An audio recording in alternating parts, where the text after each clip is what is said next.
Queridos, vamos abrir a palavra de Deus na primeira carta de Paulo aos Tessalonicenses. Também nós não temos slide aqui hoje, tá? Então vocês perdoem o pastor, mas o mais importante é a pregação da palavra de Deus. Sempre nós temos slide aí para a gente acompanhar.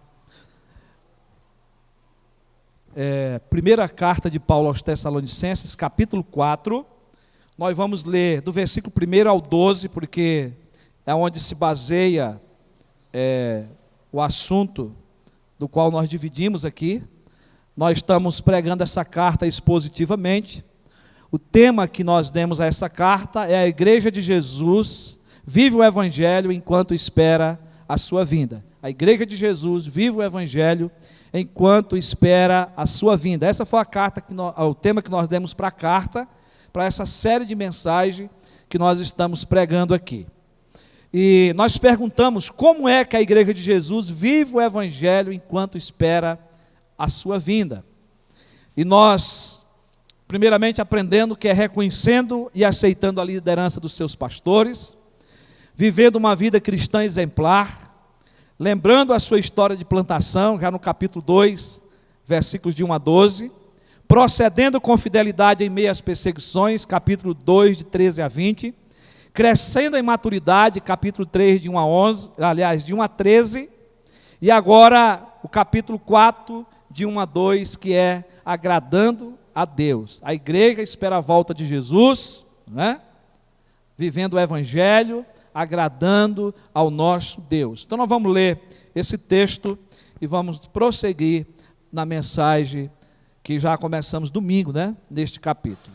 A palavra de Deus diz assim: finalmente, irmãos, nós vos rogamos e exortamos no Senhor Jesus, que de nós recebeste quanto à maneira porque deveis viver e agradar a Deus, e efetivamente estáis fazendo, continueis progredindo cada vez mais, porque estáis inteirados de quantas instruções vos demos da parte do Senhor Jesus, pois esta é a vontade de Deus. Qual? A vossa santificação, que vos abstenhais da prostituição, que cada um de vós saiba possuir o próprio corpo em santificação e honra, não com desejo de lascívia, como os gentios que não conhecem a Deus, e que nesta matéria ninguém ofenda nem defraude a seu irmão, porque o Senhor, contra todas estas coisas, como antes vos avisamos e testificamos claramente, é o vingador. Porquanto Deus não nos chamou para a impureza, e sim para a santificação. Dessarte, quem rejeita essas coisas, não rejeita o homem, e sim a Deus, que também vos dá o seu Espírito Santo. No tocante ao amor fraternal, não há necessidade que eu escreva, porquanto vós mesmos estáis por Deus instruído, que deveis amar-vos uns aos outros. E na verdade estáis praticando isso mesmo para com todos os irmãos em toda a Macedônia. Contudo, vos exortamos, irmãos, a progredirdes cada vez mais, e a diligenciardes por viver tranquilamente, cuidar do que é vosso, e trabalhar com as próprias mãos, como vos ordenamos, de modo que vos portei com dignidade para com os que são de fora, e de nada venhais a precisar. Hoje nós ainda vamos se ater até o versículo 8 somente, não é? Nós dividimos essa parte de viver uma vida agradando a Deus, não é? Até aqui no versículo 8, até no versículo 12, mas vamos hoje se ater até o versículo 8, terminando essa primeira parte que começamos domingo passado. Queridos, nós aprendemos domingo que Deus, a vontade de Deus é a nossa santificação. E aprendemos que Paulo está falando aqui de algo que ele já tinha tratado da igreja.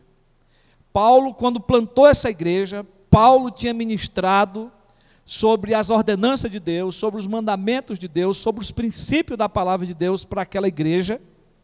E Paulo agora, depois de um tempo, ele está escrevendo de volta àquela igreja. Ele sabe da situação que aquela igreja está vivendo. Havia perseguição, havia lutas. Com certeza havia irmãos ali tomando rumo diferente dos ensinos que tinha recebido.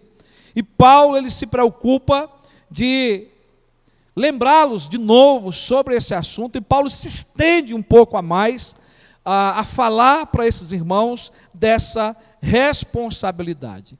E Paulo vai nos mostrar que para agradar a Deus, para viver uma vida de santidade, que é a vontade de Deus, nós temos que se abster da imoralidade, não é? Então, como agradarmos a Deus? Paulo diz: abstenha-se da prostituição, abstenha-se da imoralidade. E esse é o ponto que nós começamos domingo passado, não é? A falar, a pregar aqui, não é? E principalmente, não é? Tratando dessa palavra santidade, que significa separado, não é? Do pecado para Deus, não é? Separado do pecado para Deus. E nós estivemos trabalhando alguns textos da Bíblia, e alguns deles mesmo escritos pelo próprio apóstolo Paulo, que ele nos manda fugir da impureza, não é? Paulo, ele é claro, não só aqui escrevendo aos Tessalonicenses, mas também escrevendo aos Coríntios, escrevendo a outras igrejas, né, nas suas cartas, sobre essa questão da sexualidade, né, que está relacionado à imoralidade. Então, Paulo, nos seus escritos aqui aos Tessalonicenses, ele manda se abster da imoralidade, a se abster da prostituição. Nós concluímos essa parte da mensagem domingo à noite fazendo uma citação que diz que a santificação começa por ocasião da conversão e se desenvolve durante toda a vida. Que vida? A vida cristã. É um processo contínuo e crescente que exige esforço da minha e da sua parte, e exige renúncia e zelo. E que é através da santificação que nós expressamos a nossa fidelidade e consagração ao Senhor. Então, Paulo nos manda se abster da imoralidade, da prostituição. E a partir do versículo 4, nós estivemos expondo até o versículo 3, Paulo, ele vai trazer para nós, o retorno ficou ruim para mim aqui, ele vai trazer para nós algumas responsabilidades pelas quais nós devemos viver. E aí nós podemos aqui, nesse momento, fazer algumas perguntas. Como se abster da impureza? Como se abster da imoralidade? Como se abster da prostituição? De uma sexualidade irresponsável? Como se abster? A palavra grega traduzida por prostituição é porneia, e significa pecado sexual, relações sexuais ilícitas, atividade sexual ilícita. Então vocês veem aqui que tem a ver com as relações, mas também com as atividades, né? Então não existe profissional do sexo, né, no meio cristão, porque é pecado, tá? Aqui, irmãos e irmãs, o apóstolo Paulo tem em mente o sexo praticado antes do casamento, que é um sexo sem compromisso, tá? Como o sexo fora do casamento, tal como também a fornicação, né, e o adultério. Então, toda e qualquer relacionamento sexual fora do casamento está incluído aqui dentro dessa palavra prostituição, não é? E isto, irmão, porque a palavra porné inclui também aqui o homossexualismo, algo tão discutido, tão presente nos nossos dias, mas não é só hoje. O problema da homossexualidade, ela vem desde os tempos antigos, dos tempos bíblicos. Nós temos citação da cidade de Sodoma e Gomorra, que foram destruídas, né, por causa desse pecado.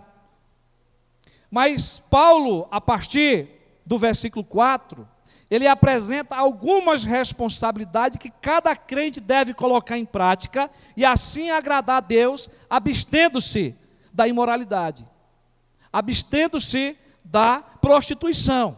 Veja que nós ainda estamos dentro do assunto, não é? Aí relacionado aos versículos de 1 a 3, que Paulo diz que a vontade de Deus é a nossa santificação, que nós devemos se abster da prostituição. Então, para você estar aí inteirado dentro daquilo que nós estamos falando. Então, essa responsabilidade está aí a partir do versículo 4, e ele começa dizendo assim, que cada um de vós quem? Os crentes, os servos de Deus, os filhos de Deus, não é? Que cada um de vós saiba possuir o próprio corpo. Aqui, irmãos, a responsabilidade que eu e você, que todos nós devemos ter, é de saber possuir o próprio corpo. E o versículo termina dizendo, em santificação e honra. Em santificação e honra. Cada um de vós saiba possuir o próprio corpo em santificação e honra. Queridos e queridas, quando nós olhamos para essa matéria sobre a imoralidade escrita por Paulo, quando nós vamos percorrer a Bíblia, nós vamos ver que não é algo só falado por Paulo. Nós vemos Deus advertindo a respeito desse pecado por toda a palavra de Deus. Então, se Deus falou tanto sobre esse pecado, se Deus deixou tantos mandamentos, tantas recomendações para nós, é porque é o propósito de Deus a nossa santificação. É o propósito de Deus que eu e você venhamos a nos abster de todo relacionamento sexual fora do casamento. Somente através da santificação nós podemos desfrutar de uma vida separada da impureza. Eu e você, nós precisamos aqui, segundo Paulo, saber possuir o próprio corpo em santificação e honra. Ou seja, Paulo está dizendo que essa é a nossa responsabilidade, é minha, é sua. Ela pode até ser responsabilidade do outro a partir do momento que Deus usa outra pessoa para nos aconselhar, para nos advertir. Mas diante de Deus é você, sou eu, que vamos responder diante de Deus por essa situação. A palavra diz, saiba possuir o próprio corpo.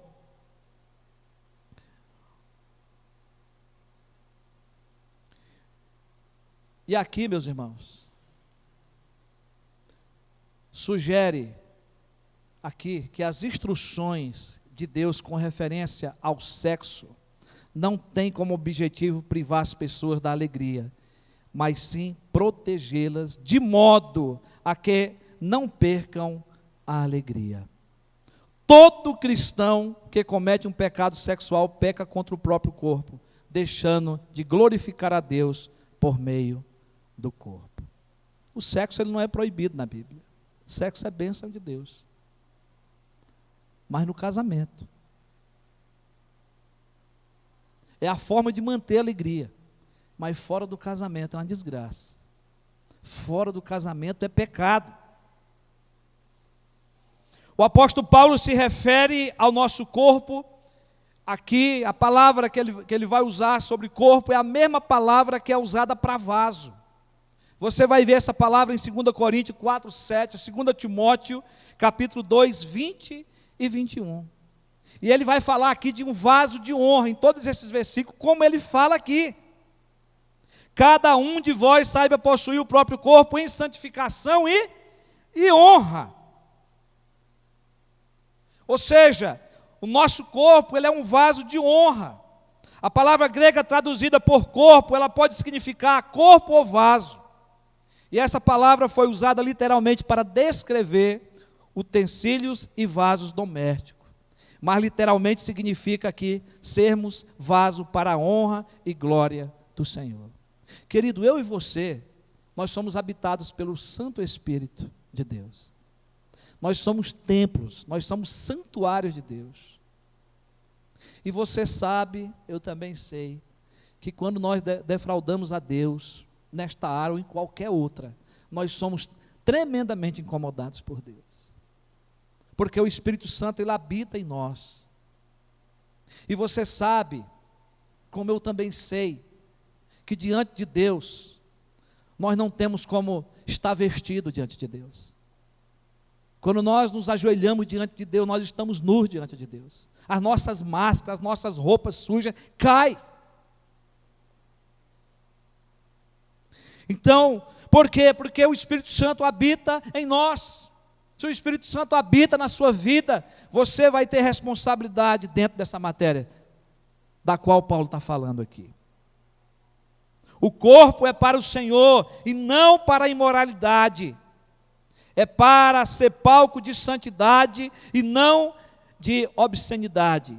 É para ser honrado e não marcadejado ou desonrado pela sensualidade inflamada, diz o reverendo Hernandes Dias Lopes, escrevendo sobre esse assunto. Então, irmão, nós precisamos ter isso em mente, que nós temos que agradar a Deus, fugindo da imoralidade, fugindo da impureza. Ele ainda diz, aqui o reverendo Hernandes, falando desse assunto, ele ainda diz que esse é um dos motivos que Deus proibiu o adultério. E ele vai dizer, não adulterarás, é um mandamento que levanta um muro ao redor do nosso casamento, não para torná-lo uma prisão, mas sim um jardim belo e seguro. Um casal, depois que trai, depois que há um adultério no casamento, se não for bem resolvido, não há mais confiança um no outro. Esse pecado é como se estivesse se repetindo todos os dias. É preciso se voltar para os pés do Senhor, é preciso se humilhar diante do Senhor, é preciso pedir perdão ao Senhor. O casal tem que se perdoar, não é? Viver dali para frente para a glória de Deus, mas tem que ser tratado. Na vida do solteiro, se há pecado nessa área, precisa ser tratado, precisa ser confessado, precisa ser abandonado. Porque Deus tem um padrão de vida diferente do mundo. E é isso que nós vamos ver aqui nos versículos abaixo. Mas eu quero ainda, irmão, lembrar o texto que nós citamos domingo passado, que é 1 Coríntios 6, 18 a 20. Nós já lemos, mas diz assim, Paulo, fugir da impureza. Ele diz, qualquer outro pecado que uma pessoa cometer é fora do corpo. Mas aquele que pratica a imoralidade peca contra o próprio corpo. E aí, lembrando do que nós falamos agora há pouco, o nosso corpo é santuário do Espírito Santo. O Espírito Santo habita em nós. E aí Paulo continua, acaso não sabeis, olha aí, que o vosso corpo é santuário do Espírito Santo, que está em vós, o qual tendes da parte de Deus, e que não sois de vós mesmos, porque foste comprado por preço, agora, pois, glorificai a Deus no vosso corpo. Irmãos, é nossa responsabilidade saber possuir o nosso próprio corpo em santificação e honra. Cabe a mim e a você prestar conta diante de Deus dessa responsabilidade. E por isso que Paulo faz questão de dizer para aqueles irmãos, eu estou lembrando vocês daquilo que Cristo já havia, através de nós, lhes ensinado. Mas eu estou lembrando vocês, para que vocês não percam isso de vista. E por isso que a palavra de Deus tem que ser sempre ministrada, nos fazendo lembrar desses nossos compromissos. Mas a nossa segunda responsabilidade aí, que Paulo nos traz, é suportar os desejos de lascívia. É responsabilidade minha e sua. O versículo 5 ele diz, não com desejo de lascívia, como os gentios que não conhecem a Deus. É nossa responsabilidade suportar os desejos de lascívia. Mas primeiramente, Em primeiro lugar, quem são os gentios? O texto ele já diz aqui que são aqueles que não conhecem a Deus. Na época de Paulo, ele estava se referindo aqui àqueles que não eram judeus, aqueles que não faziam parte da linhagem de Israel. Eram aquelas pessoas que não sabiam nada sobre o Deus Todo-Poderoso, sobre Yahvé. E os judeus eram aqueles que vinham da linhagem de Israel, do povo de Deus, e eram aqueles que conheciam o Deus Todo-Poderoso, conheciam a Yahvé. Hoje, nós podemos dizer que os gentios são todos aqueles que não conhecem, que não seguem a Cristo. Eu e você podemos dizer também que nós éramos gentios, porque nós não somos da linhagem, do sangue aí da nação de Israel. Mas olhando no contexto espiritual, nós fazemos parte do Israel de Deus. Graças a Deus por isso. Mas, meus irmãos, os gentios, eles não tinham e não têm o compromisso de obedecerem a Deus, porque eles não conhecem a Deus. É isso que Paulo está dizendo aqui. Eles usavam e eles usam hoje os seus corpos com lascívia, com desejo impuro, paixão inflamada, porque eles não conhecem a Deus. Eles são impuros, fornicadores, adúlteros, promíscuos, porque são vazios e não têm um relacionamento com Deus. Mas Paulo está dizendo, vocês agora em Cristo, nascidos, vocês não podem ser mais como os gentios. Paulo deixa isso muito claro. Em segundo lugar, nós cristãos, nascidos de novo, nós temos que entender que não somos judeus, mas também não somos mais gentios. Nós agora somos convertidos. E na linhagem espiritual nós fazemos parte do Israel de Deus, da igreja de Deus, não é? E nós não somos mais agora como o mundo é. Não somos mais agora como os ímpios são. Agora nós conhecemos o Deus Todo-Poderoso, nós cremos em Cristo, que agora somos nova criatura, que nós temos um novo padrão de vida, e nós temos a responsabilidade de suportar os desejos de lascívia, abstendo-se da imoralidade, e assim agradando a Deus. A palavra grega, traduzida por lascívia, significa desejo, concupiscência, palavra que muitas vezes a gente fala, em outros textos, não é? Mas está ligado à questão do desejo desenfreado, descontrolado. É preciso aqui, queridos, separar o que Paulo quer ensinar.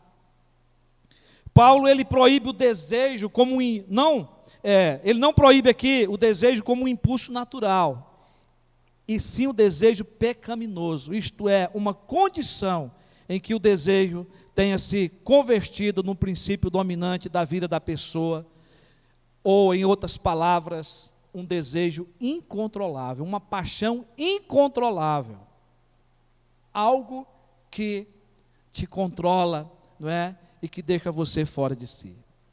É isso que Paulo está ministrando para a igreja, está ministrando para mim e para você, não é? Que nós devemos aí ter essa responsabilidade, de fugir dos desejos de lascívia, porque nós não somos mais gentios, nós agora conhecemos a Deus, agora nós temos o Espírito Santo que habita em nós.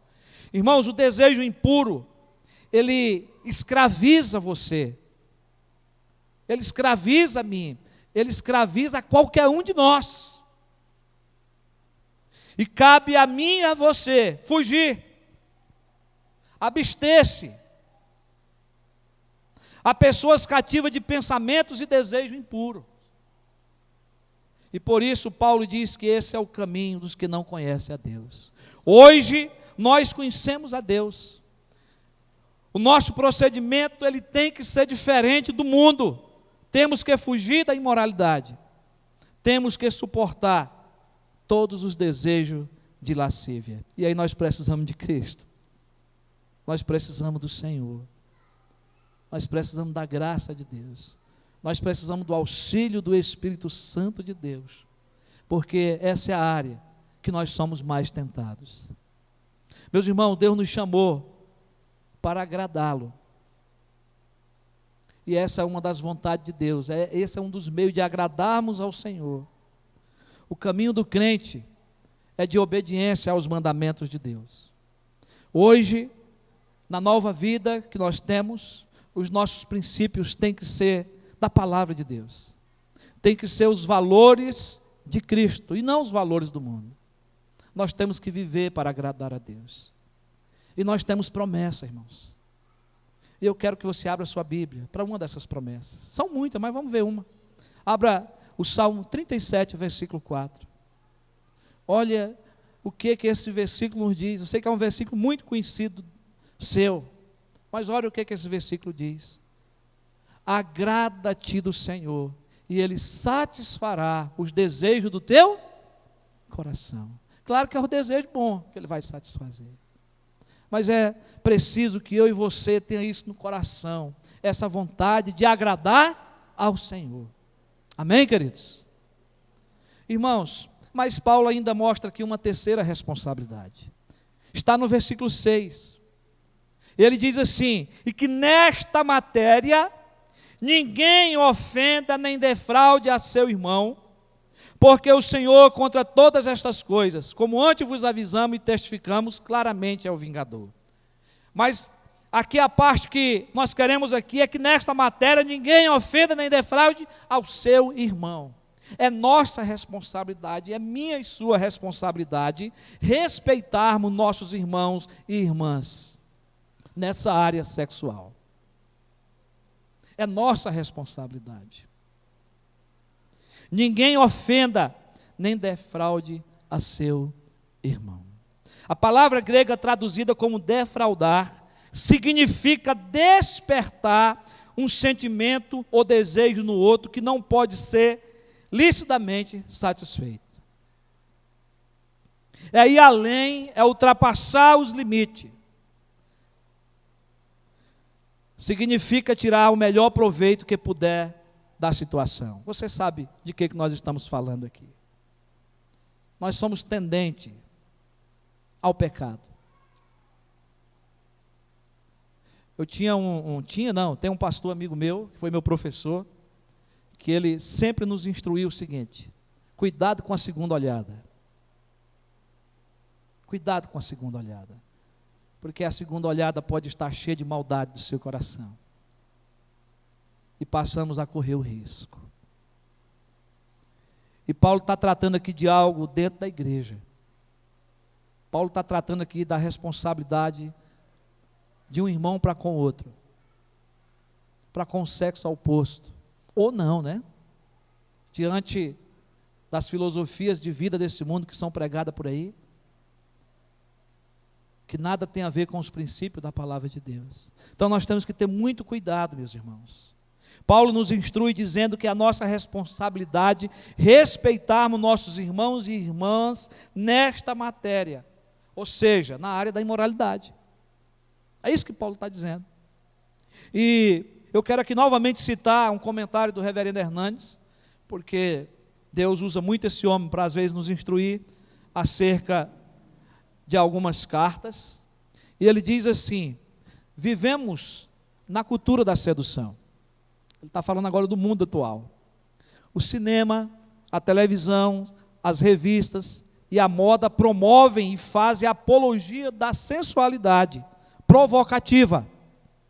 As roupas sumárias, os flertes, a onda do ficar, onde um rapaz ou uma moça fica com 2 ou 3 pessoas diferentes na mesma noite.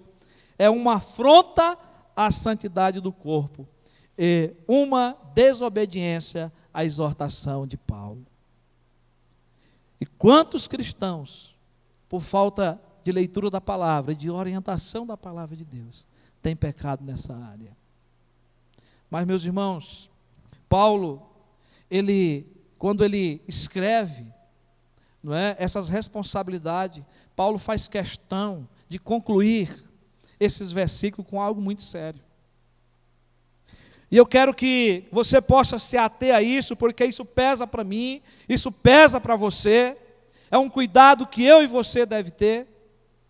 E Paulo, ele vai concluir essa parte dizendo: porque o Senhor, contra todas estas coisas, como antes vos avisamos e testificamos claramente, é o vingador. Porquanto Deus não nos chamou para a impureza, e sim para a santificação. Dessarte, quem rejeita essas coisas não rejeita o homem, e sim a Deus, e que também vos dá o seu Espírito. Paulo está dizendo aí que Deus é o vingador, que Ele não se esquece dos nossos atos, Deus não se esquece dos nossos erros. É por isso, irmão, que nós lemos lá no início da nossa liturgia nessa noite, não é? Do culto, que as misericórdias do Senhor são a causa de não sermos consumidos.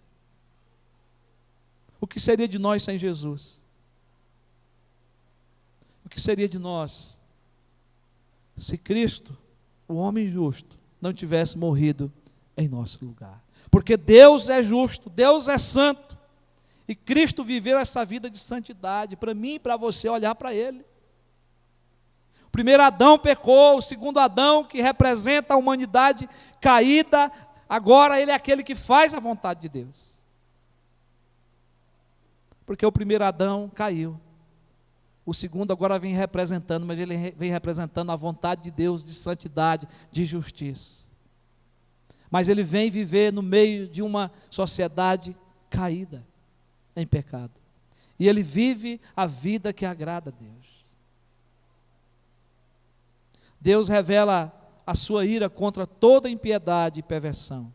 Romanos 1,18, Paulo vai dizer que a ira de Deus se revela do céu contra toda impiedade e perversão dos homens que detêm a verdade pela injustiça. Meu querido e minha querida, só nos resta se prostrar diante do Senhor. Só nos resta confessar os nossos pecados. Só nos resta pedir o seu perdão e a sua purificação. Cristo pagou o preço pelos nossos pecados lá na cruz. E somente Ele pode nos dar a vitória para vivermos uma vida que agrada a Deus. Só Ele pode nos ajudar a se abster da imoralidade, da prostituição, do sexo fora do casamento. Só Deus. Se você é de Deus, você tem que falar contra toda imoralidade, porque é isso que Deus deixou na sua palavra para nós viver uma vida de santidade. Jesus, Ele nos deu o exemplo. Nele não foi encontrado pecado algum.